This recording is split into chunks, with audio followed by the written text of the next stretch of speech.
Hey guys, so in this video, we're going to be talking about some tips you can use to better plan for your flight training. So, budgeting is one of the harder topics to cover right now because everybody is different. And we don't know how fast we learn or how slow we're going to learn. So, to help us today, we're going to be using Tradewinds Aviation's Private Pilot 141 curriculum. And on here, you can see there's a series of online ground training and some flight training scenarios. So basically it just tells you what to do. So like some of them like say secure flight, controlling the airplane, increasing situational awareness. And under each scenario, there are some tasks they are going to have you try to work on or improve on. Let's look at phase two, and it says making steep turns. That's a maneuver you'll have to learn. But budgeting for this maneuver is not so easy because again, like I said, you don't know how quick or slow you're going to learn that maneuver. But later on throughout your training, you can adjust your budget if necessary. Like, hey, if you're learning faster than planned, maybe you can say, okay, maybe we don't need that much money. We'll need this much. But if you notice you're struggling, maybe you got to budget more money to that phase. But let's go into some tips that can make your planning easier. So I only started budgeting properly when it came to commercial pilot training because I really knew myself better, like how fast I learned or how quick I adapt to the airplane. But there's some things called one and done tasks. These are tasks that you only have to do once and it's it. You don't have to do it a second time. So one of the items that I remember back during my private pilot training that was one and done were the solo cross countries. So this is different if you're doing the 141 training versus 61. So I'll cover part 141 first and then go into 61. Actually, let's go the other way, 61 first. So your first solo cross country is just the regular 50-mile cross country to a destination that your instructor is going to assign you, and then you're just going to come back. So both Uh, part 61, part 141 pilots can plan for this one. But the long cross country is different. So for part 61 students, you have to make 3 points of landing with a total distance of 150 nautical miles, with the longest leg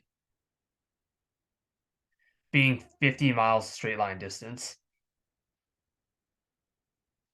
So for these flights, if you're part 61, plan at least 3 hours maximum. Sorry, just budget 3 hours. That'll give you a safe net. Usually it shouldn't take 3 hours, but that's how most people plan it. So budget 3 hours of flying time. But if you're part 141, you only need to do 100 miles total distance. So for that one, you can budget another 2.5 flight hours for that. Oops. So the next one and done task for private pilots is the night flying. The FAA only requires you 3 hours, which includes a 50-mile cross country and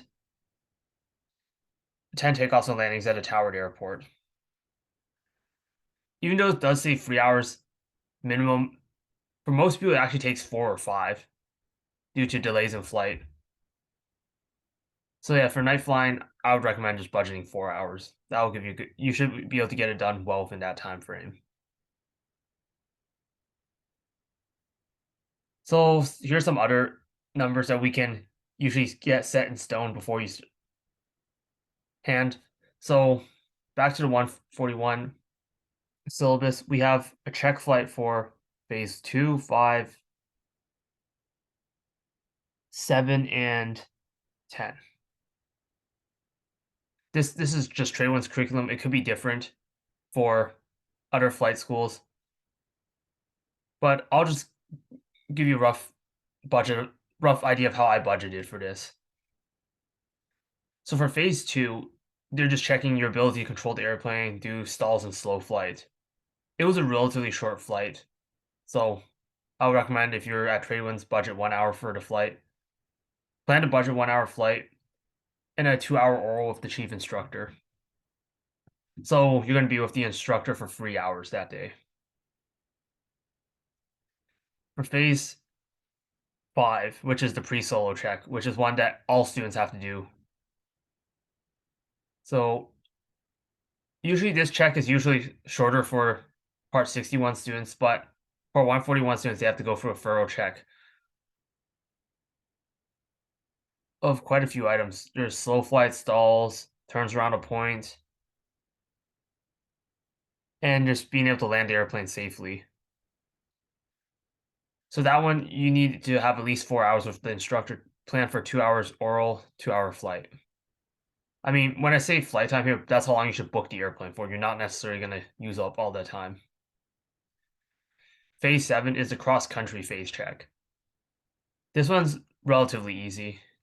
Just plan to book 2 hours for the oral and 3 hours for a flight. And finally, phase 10, which is your mock check ride.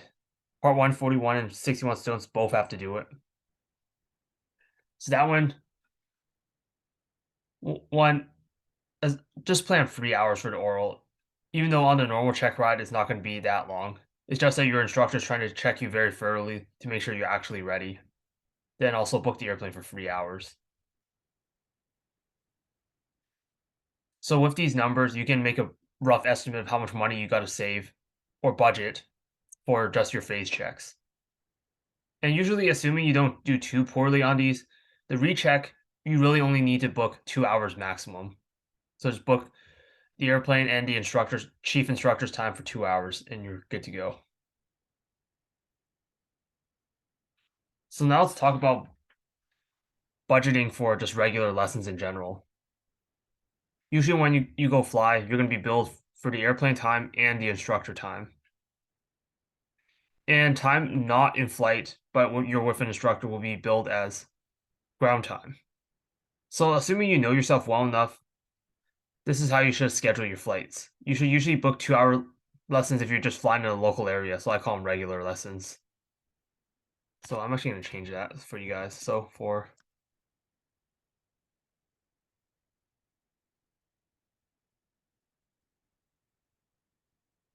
and then 3 hours for the cross country.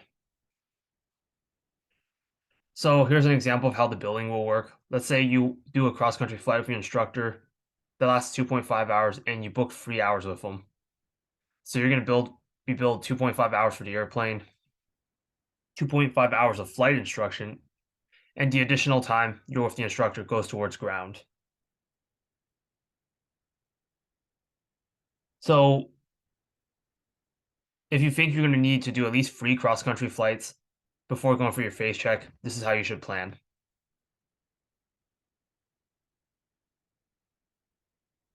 So here's another one for budgeting: solo flying. Usually, I wouldn't recommend doing too much solo flying, at least you're not as a private pilot, because you don't always have the luxury to have, let's say, 10 knots solo wind, 5 knots crosswind, because it's not always in your favor. So you want to try to fly with your instructor more. But for part 61, just budget 10 hours. You should be able to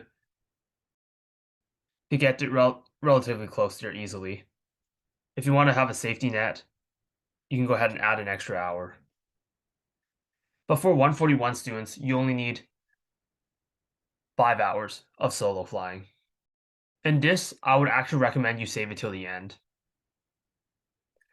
because your cross countries will automatically eat up at least a good 4 hours. Because for me, my 2 cross countries took 4.3 hours.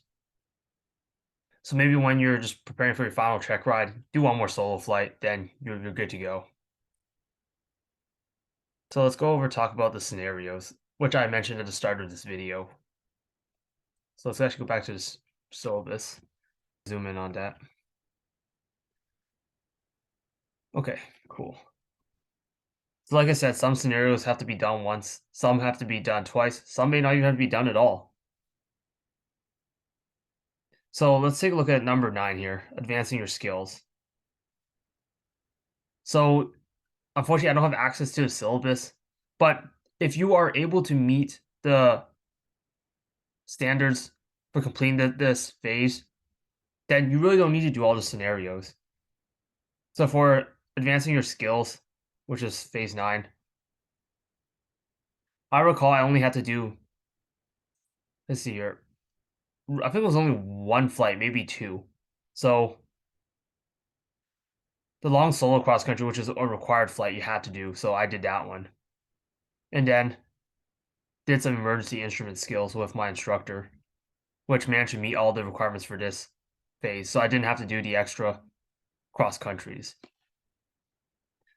But meanwhile, if you look at, say, the takeoffs and landings phase, even though there's only three scenarios here, you're probably gonna have to do them multiple times to become proficient at takeoffs, landings, crosswind takeoffs and landings, emergency operations, and landing practice. But yeah, so if you have access to your syllabus, just make sure you check off what you've done so far. And if you feel there's a lot of scenarios, you can talk to your instructor. So for me, I was able to save some money because I didn't have to do everything in phase 9.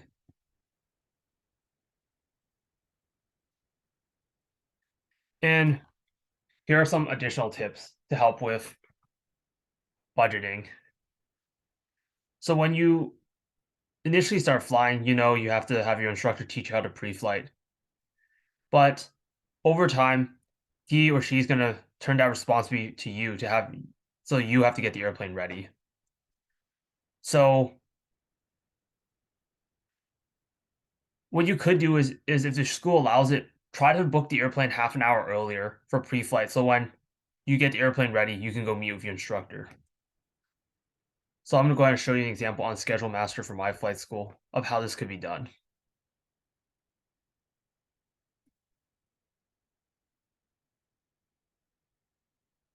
Okay. Okay, so you can see here, there's my me, and there's the chief instructor I'm flying with tomorrow. You'll notice that I meet with the chief instructor from 3:30 to 5:30. But if you look at the airplane schedule, I have it from 3 o'clock to 5:30. So this extra half hour here is for me to go pre-flight the airplane. And then when the pre-flight's done, I meet with the instructor. This way I don't have to pay instructor time while he's waiting for me to get the airplane ready. And like I said before, I don't know how well you learn, but I can tell you that landings will probably take up the most of your time. Take the most time to learn. So as you're working up to your first solo, I'm going to tell you that most of your time is going to be spent on the third phase. Some people can take 10 hours to learn it. Some people have to take up to 20. Usually the takeoffs aren't too hard to learn. You just have to get the pattern down, and then you're good to go.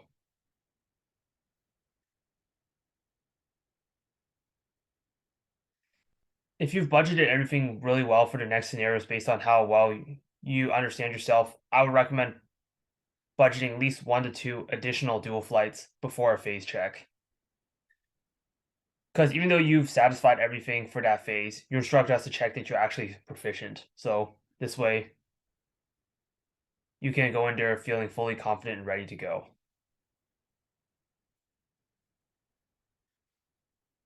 And also, depending on your instructor, you want to leave at least 10 to 15 hours for a check ride prep. Some instructors like to get the final phase check done before scheduling a check ride. Meanwhile, other instructors like to try to get your check ride and your mock check ride next to each other. But either way, though, after you planned out the last phase, try to plan another 10 to 15 hours for check ride prep. And for this one, if you want to plan a few solo flights, that is okay at this point. But a majority of it should be dual flights. All right, so these are the tips I'm able to provide for budgeting. If you have any questions, feel free to leave a comment below. But if you're interested in flying, go ahead and get started. Nothing's holding you back. But also remember, even if you take longer than others, that's totally okay. It just shows that you're more dedicated and you're more likely to work harder. See you. So that's it for this video. See you guys then. Later. Bye.